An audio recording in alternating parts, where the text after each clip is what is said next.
Good morning guys. So I realize this vlog is going to be really all over the place. I've decided that I'm going to make these vlogs more of like a weekend style vlog, and then if I can vlog in the week I will do.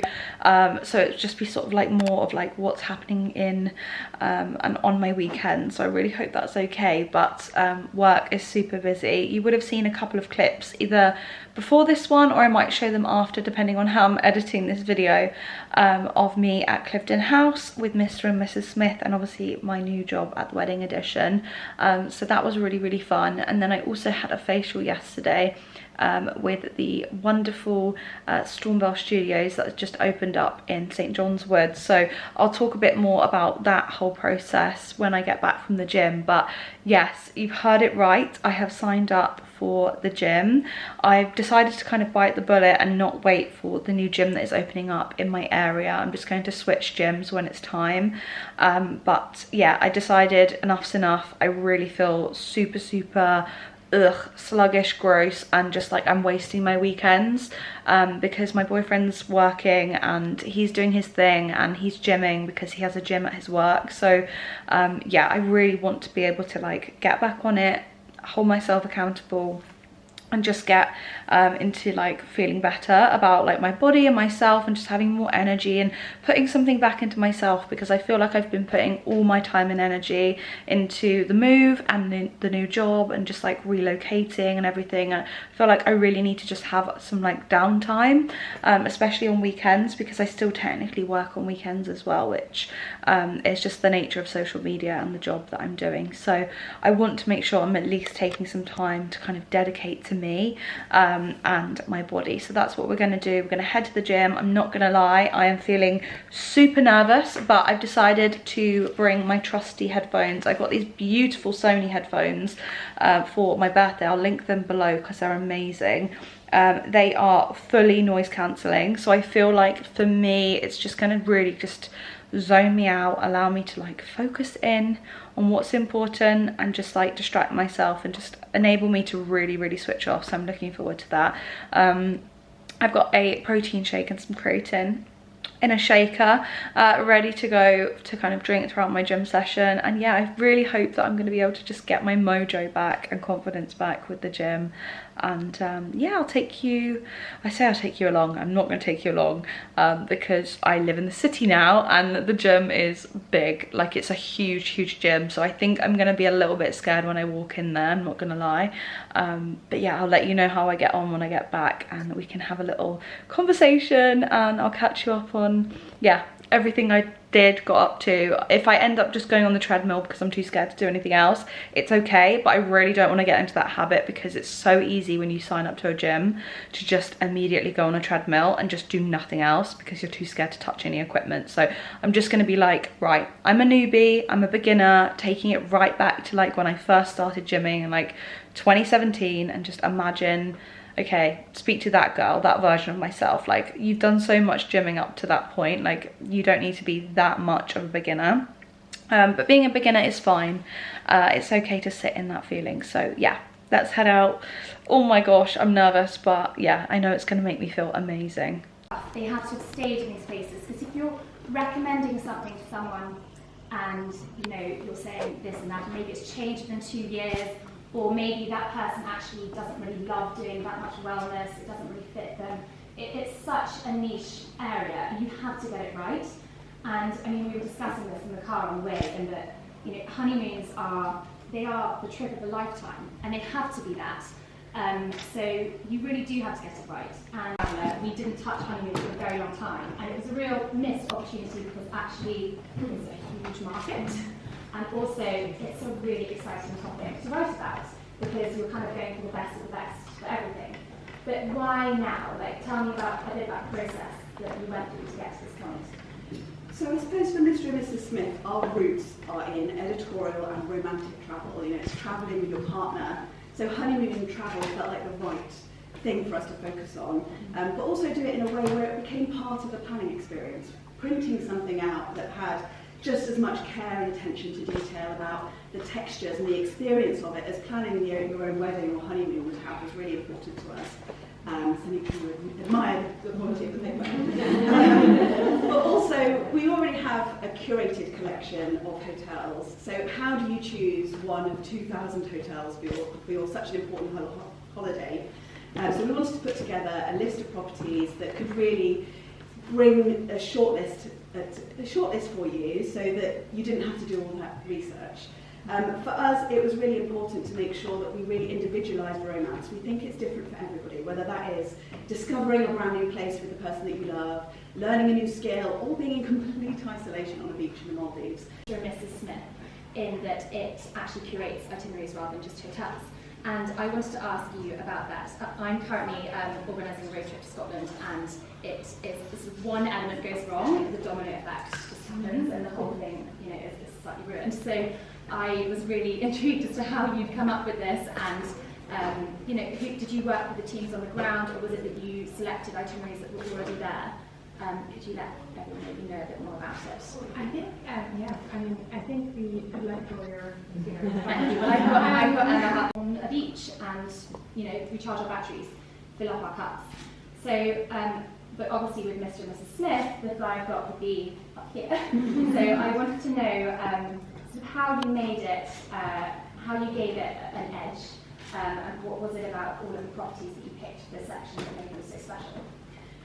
So for us, I don't think there's any shame in flying and vlogging, and I think that when you're off the back of an adrenaline-fueled wedding plan where everyone's got an opinion and everyone wants to do something, I think actually taking some time out for yourself as a couple is really important. I think that reset as a couple is a very important thing to do. So for us, we were really looking at those hotels that were incredible for their destination. For us, for me, my favourite is Keir Island, one and only Keir Island. Because not only are you discovering somewhere new, you're not going to Mykonos or Santorini, you're actually discovering a brand new island that's only 30 minutes from Athens, so there's no big schlep on an aeroplane. You can very much sort of jump in and be there the same day after the wedding. And so Keir Island for us is an incredibly exciting new addition. Also what I love about that is that actually you can tie it into a weekend of partying in Athens afterwards on your way home. So you get that opportunity of relax, decompress, and then we've got it already, you've got an incredibly gourmet destination with an excellent opportunity to party.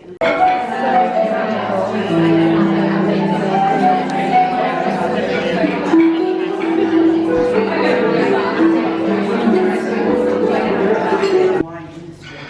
We were the first company to plant grapes here in England, Chardonnay, Pinot Noir and Pinot Meunier, the classic champagne grapes, specifically for growing sparkling wine. And that was back in 1986. Now looking around the table, some of you will think that's a terribly long time ago. Those of us that are a little bit older, it was the year before I passed my driving test, so I think it was very, very recent. But it's actually over 35 years ago, which is actually quite horrifying.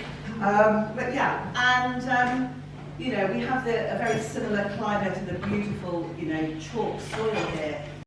Wine is going to pair beautifully with this absolutely delightful menu.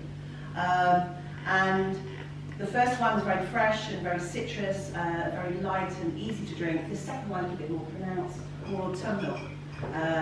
Blanc de Blanc means it's made from 100% Chardonnay, and you'll see when you taste the wine, it's a much more kind of food pairing wine. We are very proud at Light Timber to have a dedicated, so it should now taste like the classic cuvee that you have with your, please.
Okay,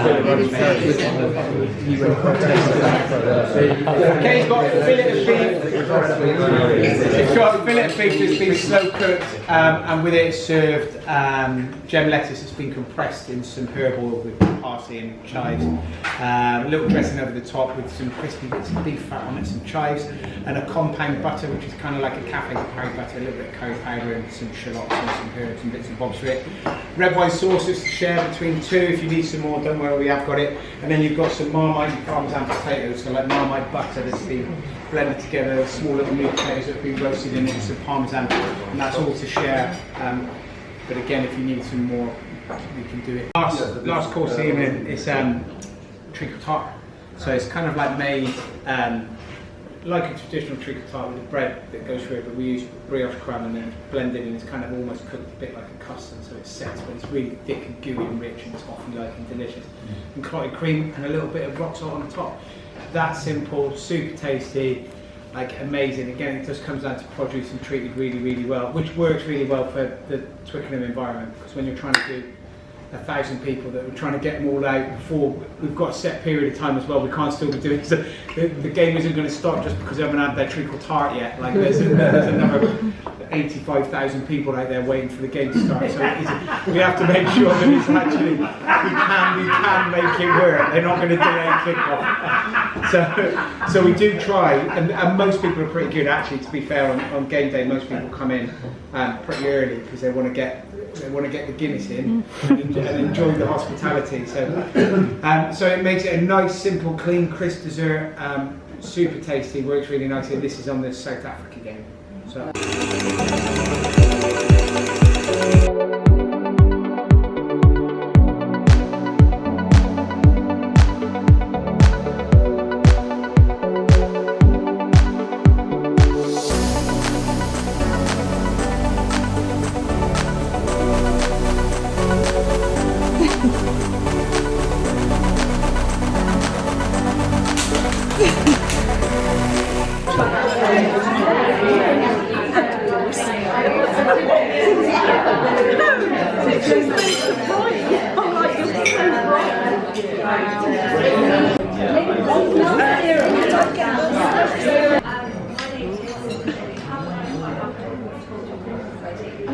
I've had the pleasure of working with Dr. Nick and been on something for just over 5 years now.